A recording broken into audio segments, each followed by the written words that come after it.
خواتین و حضرات کی خدمت میں سویڈن کے دارالحکومت اسٹاک ہوم سے عارف رسانہ کا اسلام پہنچے۔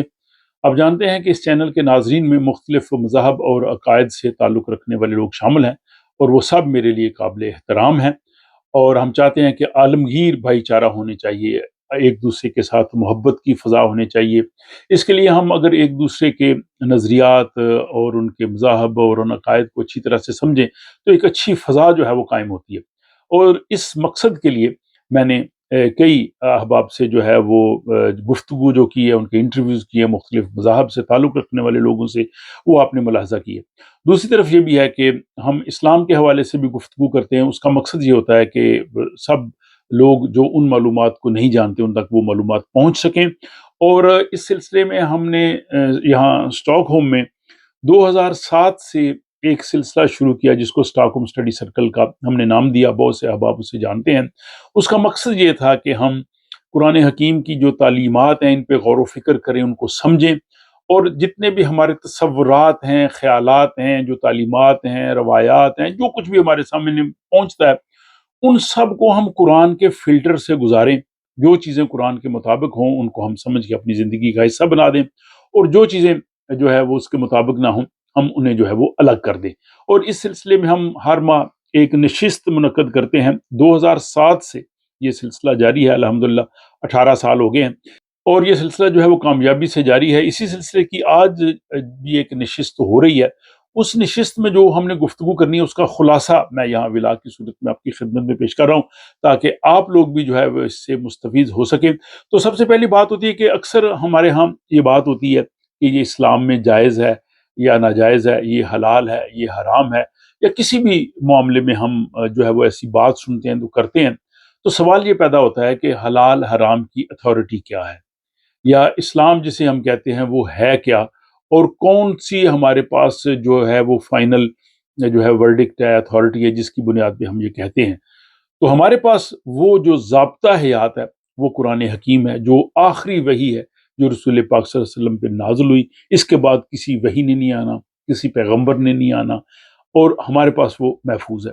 اب ہمارے جو غیر مسلم دوست ہیں وہ بھی اس کتاب عظیم کو پڑھ سکتے ہیں اور اس کو سمجھ سکتے ہیں کہ اس میں کیا کچھ لکھا ہے۔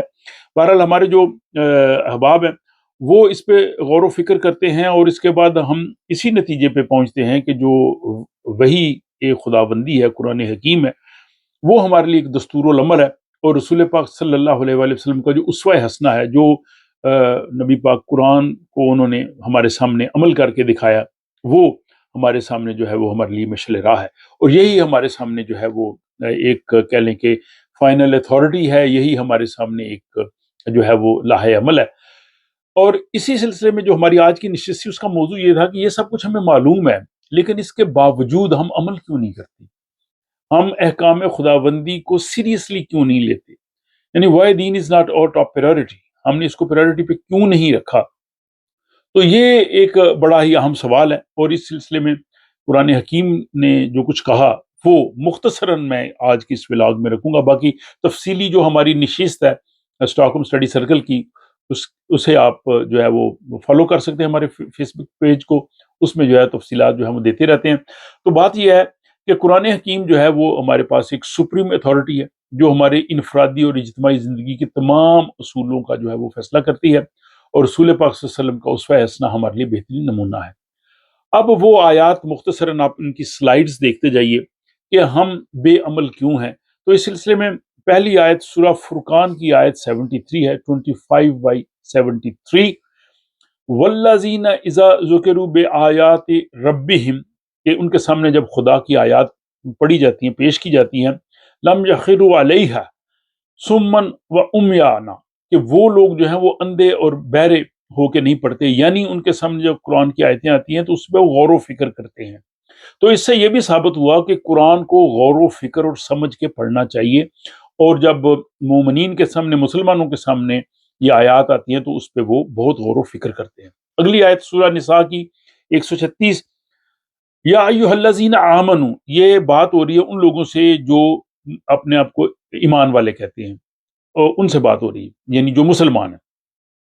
انہیں کیا کہا جا رہا ہے؟ یا ایھا الذین آمنوا، آمنوا، کہ آپ ایمان لاؤ، باللہ ورسولہ والکتاب الذی نزل علی رسولہ، والکتاب الذی انزل من قبل ومن یکفر باللہ وملائکتہ وکتبہ ورسلہ والیوم الآخر. یہاں پہ یہ کہا گیا ہے کہ جو لوگ مسلمانوں کے گھروں میں پیدا ہوئے ہیں یا اپنے آپ کو مومن سمجھتے ہیں وہ ایمان لائیں. یہ بڑی دلچسپ بات ہے. اس کا مطلب یہ ہے کہ بائی ڈیفالٹ کو مسلمان نہیں ہوتا، غور و فکر کے ساتھ ایمان لانا پڑتا ہے. یعنی اگر آپ مسلمانوں کے گھروں میں پیدا ہو گئے، ٹھیک ہے، آپ مسلمانوں میں کاؤنٹ ہو رہے ہیں، لیکن قرآن یہ کہہ رہا ہے کہ آپ ایمان لاؤ، دوبارہ ایمان لاؤ، اس پہ غور کرو.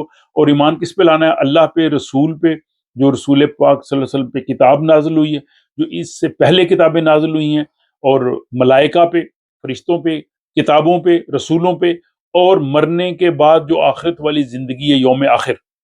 اب ان میں سے اگر کوئی شخص کسی ایک چیز پہ ایمان نہیں لاتا تو وہ مسلمان نہیں ہو سکتا. اس سلسلے میں نے بچوں کی ایک سٹوری بھی لکھی تھی کہ جیسے ایک پاس ورڈ ہوتا ہے، تو پاس ورڈ میں اگر ایک ڈیجٹ بھی کم ہو تو آپ جو ہے وہ لاگ ان نہیں کر سکتے. تو اس مسلمانوں میں، اسلام میں لاگ ان کے لیے جو پاس ورڈ ہے، یہ چیزیں ہیں. ان میں سے اگر کوئی باقی سب چیزیں مانتا ہے لیکن یہ نہیں مانتا کہ مرنے کے بعد کوئی زندگی نہیں ہے اور مرنے کے بعد کچھ نہیں ہے، باقی وہ سب چیزوں کو صحیح مانے، تو وہ بھی مومن نہیں ہو سکتا، وہ مسلمان نہیں ہو سکتا. تو یہ ایک بنیادی کہہ لیں کہ پاس ورڈ ہے. اس کے بعد اگلی آیت دیکھیے، یہ جو ہے وہ سورہ بقرہ کی 285ویں آیت ہے. امن الرسول بما انزل علیہ من ربہ، کہ جب رسول پاک صلی اللہ علیہ وسلم اس کی تصدیق کرتے ہیں، ایمان لاتے ہیں. یعنی دیکھیں پیغمبر بھی ایمان لاتے ہیں، امن الرسول، رسول بھی ایمان لاتے ہیں جو ان کے رب کی طرف سے آیا ہے. اور پھر مومنین ایمان لاتے ہیں کن پہ؟ فرشتوں پہ، وکتبہ ورسلہ، اور رسولوں پہ. لا نفرق بین احد من رسل، کہ ہم رسولوں کے درمیان ان کی رسالت کے حوالے سے فرق نہیں کرتے، کیونکہ وہ تمام رسول ہیں، اس میں ہم ڈفرینشیٹ نہیں کرتے. اور پھر ہم یہ کہتے ہیں قالوا سمعنا واطعنا غفرانک ربنا وعلیک المصیر، کہ ہم نے یہ سن لیا ہے، ہم اس کی اطاعت کرتے ہیں، اپنے رب سے ہم مغفرت کے بخشش طلبگار ہیں، اور ہم نے اس کی طرف ہی لوٹ کے جانا ہے. اگلی آیت 49/14 بڑی اہم آیت ہے. رسول پاک صلی اللہ علیہ وسلم کے زمانے میں جو عراب تھے، بدو جو باہر سے، وہ لوگ جب اسلام بہت آگے پھیلا تو وہ لوگ ایمان لے آئے اور وہ اپنے آپ کو مومن کہنے لگے. تو قرآن نے کہا کہ قالت الاعراب، یہ جو دیہاتی لوگ ہیں، عراب ہیں، یا اپنے آپ کو کہتے ہیں کہ آمنا، کہ ہم ایمان لائے. قل لم تؤمنوا ولکن قولوا اسلمنا، کہ آپ یہ نہ کہیں کہ ہم مومن ہیں، بلکہ آپ کہیں کہ ہم نے سرنڈر کر دیا، ہم اس میں شامل ہو گئے ہیں. وَلَمَّا يَدْخُلُ الْإِيمَانَ فِي قُلُوبِكُمْ، ایمان ابھی تمہارے دلوں میں داخل نہیں ہوا. یعنی یہ دیکھیں ان کی بات ہے جو رسول پاک کے دور میں تھے، اور اس حساب سے ہم ان کو صحابی بھی کہہ سکتے ہیں. اور ان کو کہا گیا کہ تم بھی ابھی مومن نہیں بنے، ابھی صرف تم نے سرنڈر کیا ہے. اور مومن بننے کے لیے اطیعوا اللہ و رسولہ ہی، اور اللہ اور اللہ کے رسول کی جب تم اطاعت کرو گے تو پھر جا کے جو ہے وہ آپ اس صف میں آؤ گے، اور اللہ تعالیٰ جو ہے وہ بخشنے والا رحمان ہے. اس کے بعد اگلی آیت 49/15، یہ بھی بڑی اہم آیت ہے. انما المؤمنون الذین، کہ جو ایمان والے صرف وہ لوگ ہیں جو اللہ اور رسول پر ایمان لاتے ہیں اور پھر اپنی مال اور جان سے جہاد کرتے ہیں. وجاہدوا باموالہم وانفسہم، جہاد کا مطلب صرف لڑائی جنگ نہیں ہے، یہ آپ سمجھتے ہیں جہاد ایک براڈر ٹرم ہے، اس میں سب چیزیں آ جاتی ہیں. فی سبیل اللہ کی راہ میں کوشش کرنا. اولئک هم الصادقون، اور وہ لوگ ہیں یہی سچے لوگ ہیں. اس کے بعد اگلی آیت دیکھیے 25/14 سورہ فرقان کی. یہ ارائیتا من اتخذ الہ، کہ ایسا شخص کہ جس نے اپنے الہ بنا لیا اپنے نفس کو، اور جو کوئی اپنے نفس کو الہ بنا لے آپ اس کے جو ہے وہ نگہبان نہیں ہو سکتے، وکیل نہیں ہو سکتے. لوگ کہتے ہیں جی میری مرضی، میں جو مرضی کروں. ٹھیک ہے، آپ جو مرضی کریں، لیکن مسلمان کے لیے ایک باؤنڈری لائن ہے جس کو حدود اللہ کہتے ہیں. وہ باؤنڈری لائن ڈیفائن ہو گئی، اس باؤنڈری لائن کو ہم کراس نہیں کر سکتے، اس کے پاس بھی نہیں جا سکتے، اس کے اندر جو مرضی کریں.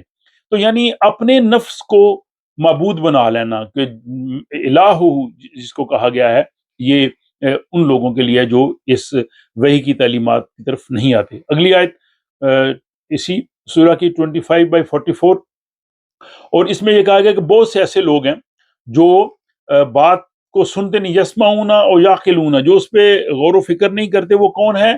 ان کو کہا ہے کل انعام، وہ جانور ہیں.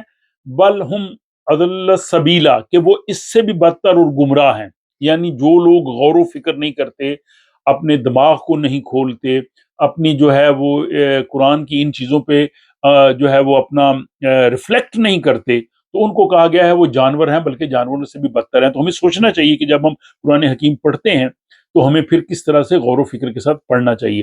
اگلی آیت دیکھیے 9/24، اور اس میں کہا گیا کہ اپنے جو باپ دادا جو مطلب اسلام کے ساتھ نہ ہوں ان کو اپنا محبوب نہ بناؤ، اور جو کوئی محبوب بنائے گا تو وہی لوگ ہیں جو ظالم ہیں۔ اور اس کے بعد یہ ایک 4-5 آیات آ رہی ہیں، یہ آخر میں ہم پہنچ آئے ہیں۔ اس میں ہر آیت کے آخر میں ایک لفظ آ رہا ہے کارہون۔ کارہون کا مطلب ہوتا ہے مطلب ناپسندگی کے ساتھ، بادل ناخواستہ، مجبوری کے ساتھ کوئی کام کرنا، برے دل کے ساتھ کام کرنا، جو ہے نا وہ کام کرنا لیکن خوش دلی سے نہ کرنا، ان تمام آیات میں آ رہا ہے۔ اس میں ان آیات سب کا اگر آپ دیکھیں گے تو مفہوم یہی بنتا ہے کہ بہت سے لوگ ہیں جو اللہ کی راہ میں خرچ کرتے ہیں، نماز بھی ادا کرتے ہیں، لیکن کاہلی سے، برے دل سے، بادل ناخواستہ۔ اور پھر حضرت نوح علیہ السلام کی بات ہوئی کہ ان کی قوم کے بھی جو لوگ تھے وہ بھی بادل ناخواستہ کرتے تھے۔ یہ آیت کے آخر میں لفظ وہی آیا ہے کارہون۔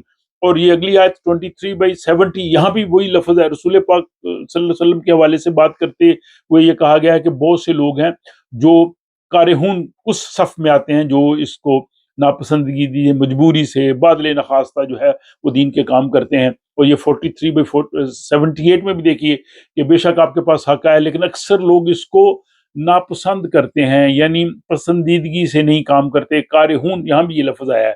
تو یہ وہ لوگ ہیں کہ جو دین کے معاملات میں کام ضرور کرتے ہیں، نماز بھی ادا کرتے ہیں، اللہ کی راہ میں دیتے بھی ہوں گے، لیکن بادل ناخواستہ مجبوری، یعنی دین ان کی پریورٹی نہیں ہے۔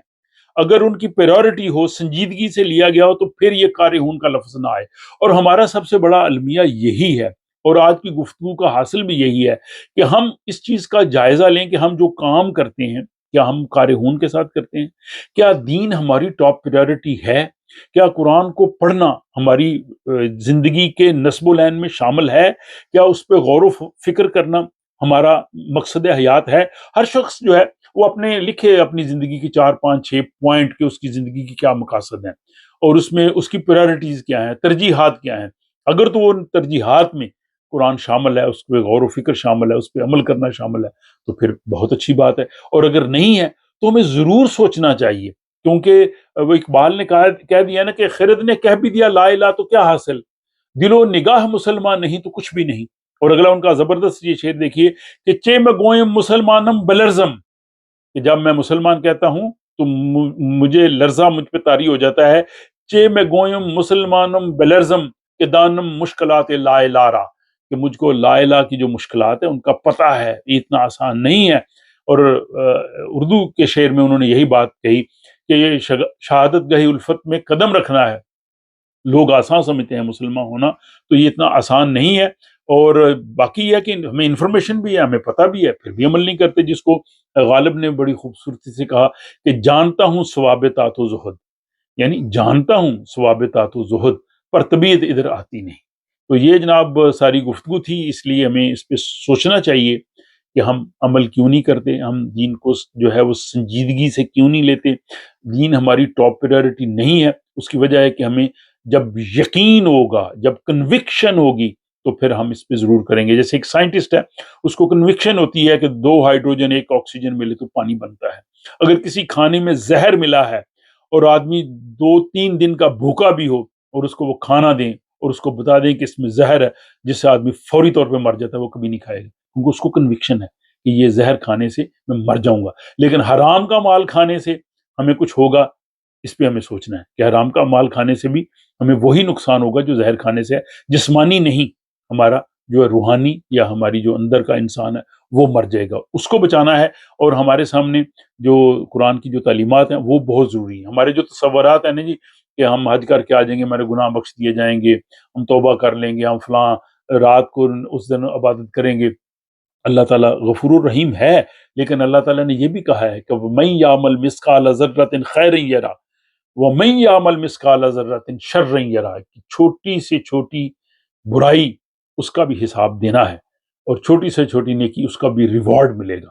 تو مجھے امید ہے کہ آپ کو یہ گفتگو جو ہے وہ پسند آئی ہوگی. ہم ہر مہینے ایک سیشن یہاں اسٹاک ہوم میں کرتے ہیں. جو دوست احباب اس میں فزیکلی آنا چاہتے ہیں وہ بھی رابطہ کر سکتے ہیں. بہرحال آج کے اس ولاگ کے حوالے سے اپنی رائے کا اظہار ضرور کیجیے، اور اگر آپ کو یہ پسند آئے تو اپنے دوست احباب کے ساتھ اسے شیئر بھی کر سکتے ہیں. اپنا خیال رکھیے گا.